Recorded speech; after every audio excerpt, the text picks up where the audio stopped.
ആകാശവാണി. നമസ്കാരം. പ്രാദേശിക വാർത്തകൾ വായിക്കുന്നത് സുവർണ.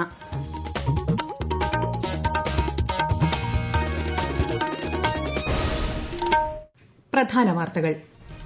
പരീക്ഷാ സമ്മർദ്ദത്തെ നേരിടുന്നതിനായി വിദ്യാർത്ഥികളെ പ്രാപ്തരാക്കണമെന്നും ആരോഗ്യകരമായ മത്സരമാണ് വിദ്യാർത്ഥികൾക്കിടയിൽ വേണ്ടതെന്നും പ്രധാനമന്ത്രി നരേന്ദ്രമോദി. പരീക്ഷാ പേ ചർച്ചയിലൂടെ പ്രധാനമന്ത്രി വിദ്യാർത്ഥികളുമായി സംവദിച്ചു. പാഠ്യപദ്ധതിക്ക് ഉപരിയായ ബന്ധം അധ്യാപകർക്കും വിദ്യാർത്ഥികൾക്കുമിടയിൽ രൂപപ്പെടണമെന്നും പ്രധാനമന്ത്രി. 15ാം കേരള നിയമസഭയുടെ ബജറ്റ് സമ്മേളനത്തോടനുബന്ധിച്ച് ഗവർണറുടെ നയപ്രഖ്യാപന പ്രസംഗത്തിന്മേൽ നന്ദിപ്രമേയ ചർച്ചയ്ക്ക് തുടക്കമായി. ബജറ്റ് അടുത്ത മാസം 5-ന്. നിയമസഭാ സമ്മേളനം ഫെബ്രുവരി 15 വരെ വെട്ടിച്ചുരുക്കി. സംസ്ഥാനത്ത് ക്ഷേമ പെൻഷൻ വിതരണത്തിലെ അപാകത ആരോപിച്ച് നിയമസഭയിൽ പ്രതിപക്ഷ വാക്കൌട്ട്. ക്ഷേമ പെൻഷൻ വിതരണം മുടങ്ങിയിട്ടില്ലെന്ന് ധനമന്ത്രി.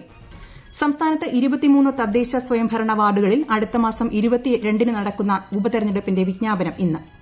റിപ്പബ്ലിക് ദിനാഘോഷങ്ങളുടെ ഭാഗമായുള്ള പ്രൌഢഗംഭീരമായ ബീറ്റിംഗ് ദ റിട്രീറ്റ് ന്യൂഡൽഹിയിൽ ഇന്ന് നടക്കും. വാർത്തകൾ വിശദമായി. പരീക്ഷാ സമ്മർദ്ദത്തെ സ്വയം നേരിടുന്നതിനായി വിദ്യാർത്ഥികളെ പ്രാപ്തരാക്കണമെന്നും ആരോഗ്യകരമായ മത്സരമാണ് വിദ്യാർത്ഥികൾക്കിടയിൽ വേണ്ടതെന്നും പ്രധാനമന്ത്രി നരേന്ദ്രമോദി. കുട്ടികളെ പരസ്പരം താരതമ്യം ചെയ്യരുതെന്നും ന്യൂഡൽഹിയിൽ പരീക്ഷാ പേ ചർച്ചയുടെ 7ാം പതിപ്പിൽ പ്രധാനമന്ത്രി പറഞ്ഞു. വെല്ലുവിളികളും മത്സരങ്ങളും ജീവിതത്തിൽ പ്രചോദനം പകരുമെങ്കിലും അവ ആരോഗ്യകരമായ രീതിയിലാണ് നടക്കേണ്ടത്. പരസ്പരം മത്സരിക്കുന്നതിന് പകരം വിദ്യാർത്ഥികൾ സ്വയം മത്സരിക്കണമെന്നും അദ്ദേഹം ആഹ്വാനം ചെയ്തു. അധ്യാപനത്തെ ജോലി എന്നതിലുപരി വിദ്യാർത്ഥികളുടെ ജീവിതം ശക്തിപ്പെടുത്താനുള്ള മാർഗമായി അധ്യാപകർ കാണണം. പാഠ്യപദ്ധതിക്ക് ഉപരിയായ ബന്ധം അധ്യാപകർക്കും വിദ്യാർത്ഥികൾക്കുമിടയിൽ രൂപപ്പെടണമെന്നും പ്രധാനമന്ത്രി പറഞ്ഞു. കുട്ടികളുടെ പ്രകടന റിപ്പോർട്ടിനെ രക്ഷിതാക്കൾ സ്വന്തം നേട്ടമായി പ്രദർശിപ്പിക്കുന്നത് ശരിയല്ലെന്നും അദ്ദേഹം ചൂണ്ടിക്കാട്ടി. तो हमने अपने आप को एक तो किसी भी प्रकार के प्रेशर को झेलने के लिए सामर्थ्यवान बनाना चाहिए. रोते बैठना नहीं चाहिए. मान के चलना चाहिए कि जीवन में आता रहता है, दबाव बनता रहता है, तो खुद को तैयार करना पड़ता है. दबाव को हमने अपने तरीके से मन से एक बार इस स्थिति से जीतना है, ये तो संकल्प करना होता है. मैं समझता हूं हमने उतना स्ट्रेच नहीं करना चाहिए कि जिसके कारण हमारी एबिलिटी ही टूट जाए. और मैं मानता हूं कि ये लगातार परिवारों में भी बातचीत होती रहनी चाहिए. പ്രഗതി മൈതാനിലെ ഭാരത് മണ്ഡപത്തിൽ നടന്ന പരീക്ഷാ പേ ചർച്ചയ്ക്കായി 6 മുതൽ 12 വരെ ക്ലാസുകളിൽ നിന്നായി 2.26 കോടിയിലേറെ വിദ്യാർത്ഥികളാണ് രജിസ്റ്റർ ചെയ്തത്. പരീക്ഷാ സമ്മർദ്ദത്തെ അതിജീവിക്കുന്നതിനുള്ള വിവിധ മാർഗ്ഗങ്ങൾ പ്രധാനമന്ത്രി വിദ്യാർത്ഥികളുമായി പങ്കുവച്ചു. വിദ്യാർത്ഥികളുടെ സംശയങ്ങളും അദ്ദേഹം ദൂരീകരിച്ചു. പരിപാടിയുടെ അവതാരകയായ മേഘ്ന എൻ നാഥ്, കോഴിക്കോട് നിന്നുള്ള വിദ്യാർത്ഥിനി സ്വാതി ദിലീപ്, ഒമാനിൽ നിന്നുള്ള ഡാനിയ സാബു വർഗീസ് തുടങ്ങി മലയാളി വിദ്യാർത്ഥിനികളും പ്രധാനമന്ത്രിക്കൊപ്പം ചർച്ചയിൽ ആവേശപൂർവ്വം പങ്കെടുത്തു. പരീക്ഷാ പേ ചർച്ചയുടെ പ്രത്യേക പ്രദർശനം കേരള രാജ്ഭവൻ ഉൾപ്പെടെ സംസ്ഥാനത്തെ വിവിധ കേന്ദ്രങ്ങളിൽ നടന്നു. വിവിധ സ്കൂളുകളിൽ നടന്ന പരിപാടിയിൽ വിദ്യാർത്ഥികൾ അധ്യാപകർക്കൊപ്പം പങ്കെടുത്തു. പരീക്ഷാ പേ ചർച്ചയിൽ പട്ടം കേന്ദ്രീയ വിദ്യാലയത്തിലെ കുട്ടികളും ഭാഗഭാക്കായി. പരീക്ഷാ പേ ചർച്ചയുടെ തത്സമയ സംപ്രേഷണം കേന്ദ്രീയ വിദ്യാലയത്തിലെ ബിഗ് സ്ക്രീനിൽ പ്രദർശിപ്പിച്ചു. വിദ്യാർത്ഥികൾ പരിപാടി വീക്ഷിക്കാനെത്തിയിരുന്നു. പരീക്ഷാ പേ ചർച്ചയിൽ തിരുവനന്തപുരം ആക്കുളത്തുള്ള കേന്ദ്രീയ വിദ്യാലയത്തിലെ കുട്ടികളും ഭാഗഭാക്കായി. ആക്കുളത്തെ സ്കൂളിൽ 500ഓളം കുട്ടികൾ നേരിട്ട് പ്രധാനമന്ത്രിയുടെ പരീക്ഷാ പേ ചർച്ച വീക്ഷിച്ചു. 15ാം കേരള നിയമസഭയുടെ 10ാം സമ്മേളനം വെട്ടിച്ചുരുക്കി. വോട്ട് ഓൺ അക്കൌണ്ട് പാസാക്കി ഫെബ്രുവരി 15-ന് സഭ അനിശ്ചിതകാലത്തേക്ക് പിരിയും. പ്രതിപക്ഷത്തിന്റെ ആവശ്യം കൂടി പരിഗണിച്ചാണ് തീരുമാനം. നേരത്തെ മാർച്ച് 27 വരെ സമ്മേളനം നടത്താനായിരുന്നു തീരുമാനിച്ചിരുന്നത്.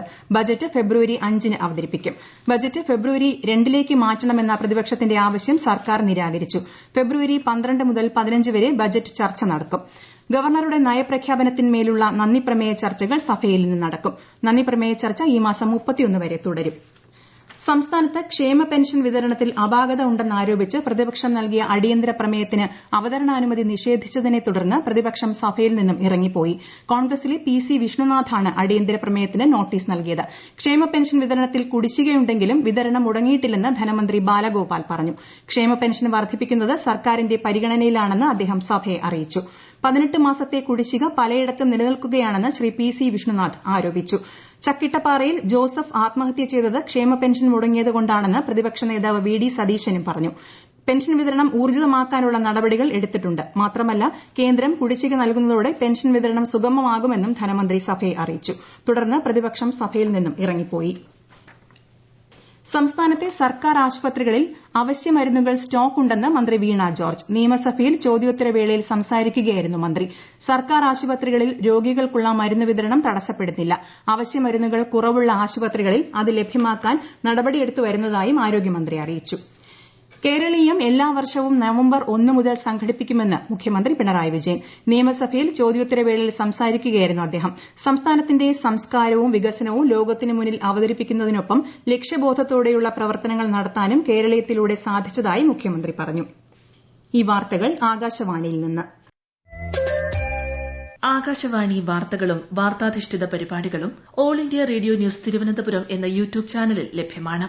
കൂടുതൽ വാർത്തകൾക്കായി @all India radio news Thiruvananthapuram എന്ന ഫേസ്ബുക്ക് പേജും @AER_News_TVM എന്ന എക്സ് ഹാൻഡിലും സന്ദർശിക്കാം.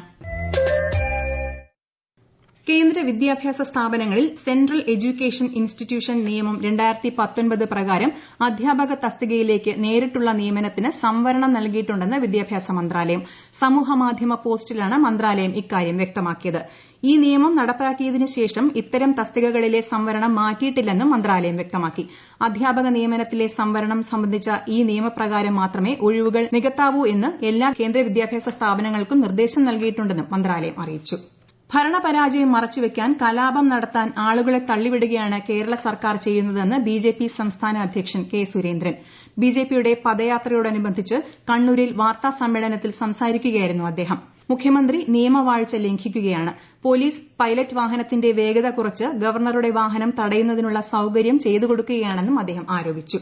സംസ്ഥാനത്തെ 23 തദ്ദേശ സ്വയംഭരണ വാർഡുകളിൽ അടുത്ത മാസം 22-ന് ഉപതെരഞ്ഞെടുപ്പ് നടക്കും. ഇതു സംബന്ധിച്ച വിജ്ഞാപനം ഇന്ന് പുറപ്പെടുവിക്കും. 10 ജില്ലകളിലായി 1 കോർപ്പറേഷൻ വാർഡിലും 4 മുനിസിപ്പാലിറ്റി വാർഡുകളിലും 18 ഗ്രാമപഞ്ചായത്ത് വാർഡുകളിലുമാണ് ഉപതെരഞ്ഞെടുപ്പ് നടക്കുന്നത്. നാമനിർദ്ദേശ പത്രിക അടുത്ത മാസം 5 വരെ സമർപ്പിക്കാം. സൂക്ഷ്മ പരിശോധന 6-ന് നടക്കും. ഫെബ്രുവരി 8 വരെ പത്രിക പിൻവലിക്കാം. റിപ്പബ്ലിക് ദിനാഘോഷങ്ങളുടെ ഭാഗമായുള്ള പ്രൌഢഗംഭീരമായ ബീറ്റിംഗ് ദ റിട്രീറ്റ് ചടങ്ങ് ന്യൂഡൽഹിയിലെ ചരിത്രപ്രസിദ്ധമായ വിജയ് ചൌക്കിൽ ഇന്ന് നടക്കും. കര, നാവിക, വ്യോമസേനകളുടെയും കേന്ദ്ര സായുധസേന പോലീസ് വിഭാഗങ്ങളുടെയും സംഗീത ബാൻഡുകൾ സംഗീത വിരുന്നൊരുക്കും. INS വിക്രാന്ത്, ചന്ദ്രയാൻ ദൌത്യം, ജയ് ഭാരത് തുടങ്ങിയവയുമായി ബന്ധപ്പെട്ട സംഗീതമാണ് നാവികസേന അവതരിപ്പിക്കുന്നത്. 1950 മുതലാണ് ബീറ്റിംഗ് ദ റിട്രീറ്റ് ചടങ്ങിന്റെ ആരംഭം. ചടങ്ങിനോടനുബന്ധിച്ച് ന്യൂഡൽഹിയിൽ ഗതാഗത നിയന്ത്രണം ഏർപ്പെടുത്തിയിട്ടുണ്ട്. ശ്രീലങ്കൻ ക്രിക്കറ്റ് ബോർഡിനെ സസ്പെൻഡ് ചെയ്ത നടപടി അന്താരാഷ്ട്ര ക്രിക്കറ്റ് കൌൺസിൽ പിൻവലിച്ചു. ശ്രീലങ്കൻ ക്രിക്കറ്റ് ബോർഡിനെ രാജ്യാന്തര ക്രിക്കറ്റ് കൌൺസിൽ അംഗമായി പുനഃസ്ഥാപിച്ചതായി ICC അറിയിച്ചു. ചെന്നൈയിൽ ഖേലോ ഇന്ത്യ യൂത്ത് ഗെയിംസിൽ ഇന്നലെ കേരളത്തിന് വെള്ളി. പെൺകുട്ടികളുടെ 20 കിലോമീറ്റർ സൈക്ലിംഗ് വിഭാഗത്തിൽ അലാനിസ് ലില്ലി ക്യുബേലിയോയാണ് നേട്ടം സ്വന്തമാക്കിയത്. കണ്ണൂരിൽ കേരള പ്രീമിയർ ലീഗ് ഫുട്ബോളിൽ സാറ്റ് തിരൂർ മുത്തൂറ്റ് ഫുട്ബോൾ അക്കാദമിയെയും കേരള പോലീസ് വയനാട് യുണൈറ്റഡ് FCയെയും ഇന്ന് നേരിടും. ആകാശവാണി തിരുവനന്തപുരം പ്രാദേശിക വാർത്താ വിഭാഗത്തിലേക്ക് കരാർ അടിസ്ഥാനത്തിൽ editorial executive, news reader cum translator Malayalam എന്നീ വിഭാഗങ്ങളിലേക്ക് പ്രസാർ ഭാരതി അപേക്ഷകൾ ക്ഷണിക്കുന്നു. കൂടുതൽ വിവരങ്ങൾക്ക് newsonair.gov.in വേക്കൻസീസ് എന്ന വെബ്സൈറ്റ് സന്ദർശിക്കുക. ഓൺലൈൻ അപേക്ഷകൾ application.prasarbharathi.org എന്ന വെബ്സൈറ്റിൽ 2024 ഫെബ്രുവരി 8-നകം നൽകേണ്ടതാണ്. തീരദേശ സേനാ ദിനാഘോഷങ്ങളുടെ ഭാഗമായി ലക്ഷദ്വീപിൽ ബേട്ടി പഠാവോ ബേട്ടി ബച്ചാവോ സന്ദേശമുയർത്തി കവരത്തി ദ്വീപിൽ ജനകീയ റോഡ് മാർച്ച് സംഘടിപ്പിച്ചു. കവരത്തി ഡിസ്ട്രിക്ട് ഹെഡ്ക്വാർട്ടർ കവാടത്തിൽ നിന്നും ആരംഭിച്ച march collector Arjun Mohan flag off ചെയ്തു.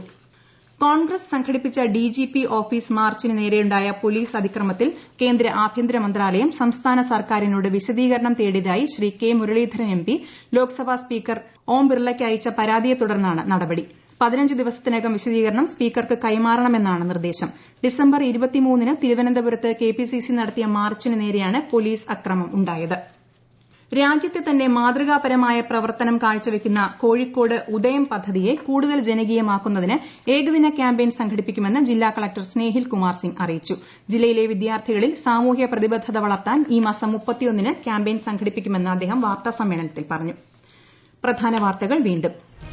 പരീക്ഷാ സമ്മർദ്ദത്തെ നേരിടുന്നതിനായി വിദ്യാർത്ഥികളെ പ്രാപ്തരാക്കണമെന്നും ആരോഗ്യകരമായ മത്സരമാണ് വിദ്യാർത്ഥികൾക്കിടയിൽ വേണ്ടതെന്നും പ്രധാനമന്ത്രി നരേന്ദ്രമോദി. പരീക്ഷാ പേ ചർച്ചയിലൂടെ പ്രധാനമന്ത്രി വിദ്യാർത്ഥികളുമായി സംവദിച്ചു. പാഠ്യപദ്ധതിക്ക് ഉപരിയായ ബന്ധം അധ്യാപകർക്കും വിദ്യാർത്ഥികൾക്കുമിടയിൽ രൂപപ്പെടണമെന്നും പ്രധാനമന്ത്രി.